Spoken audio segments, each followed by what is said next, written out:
নমস্কার, তাপসের কথকতায় আপনাদের সকলকে স্বাগত।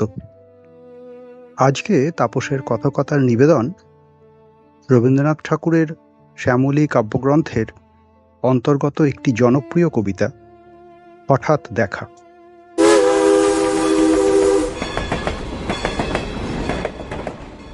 রেলগাড়ির কামরায় হঠাৎ দেখা, ভাবিনি সম্ভব হবে কোনোদিন।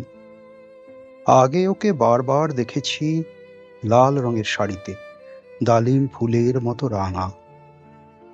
আজ পড়েছে কালো রেশমের কাপড়, আঁচল তুলেছে মাথায় দোলন চাঁপার মতো চিকন গৌর মুখখানি ঘিরে।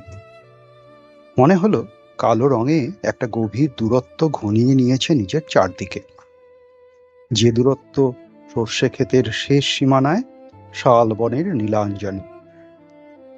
থমকে গেল আমার সমস্ত মনটা, চেনা লোককে দেখলেম অচেনার গাম্ভীর্যে। হঠাৎ খবরের কাগজ ফেলে দিয়ে আমাকে করলে নমস্কার। সমাজবিধির পথ গেল খুলে, আলাপ করলেন শুরু। কেমন আছো, কেমন চলছে সংসার, ইত্যাদি। সে রইল জানলার বাইরের দিকে চেয়ে, যেন কাছের দিনের ছোঁয়াচ পার হওয়া চাহনিতে। দিলে অত্যন্ত ছোট দুটো একটা জবাব, কোনোটা বা দিলেই না, বুঝিয়ে দিলে হাতের অস্থিরতায়।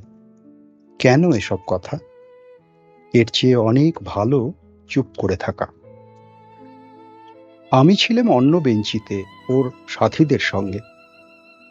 এক সময়ে আঙুল নেড়ে জানালে কাছে আসতে, মনে হলো কম সাহস নয়। বসলুম ওর এক বেঞ্চিতে। গাড়ির আওয়াজের আড়ালে বললে মৃদু স্বরে, কিছু মনে করো না। সময় কোথায় সময় নষ্ট করবা? আমাকে নামতে হবে পরের স্টেশনেই, দূরে যাবে তুমি, দেখা হবে না আর কোনো দিন।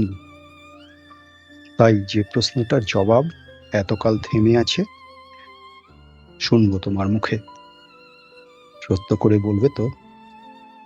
আমি বললেম, বলবো। বাইরের আকাশের দিকে তাকিয়েই শুধোলো, আমাদের গেছে যে দিন, একেবারেই কি গেছে, কিছুই কি নেই বাকি? একটুকু রইলেন চুপ করে, তারপর বললেন, রাতের সব তারাই আছে দিনের আলোর গভীরে। খটকা লাগলো, কি জানি বানিয়ে বললেম নাকি। ও বললে, থাক, এখন যাও ওদিকে। সবাই নেমে গেল পরের স্টেশনে, আমি চললেম একা।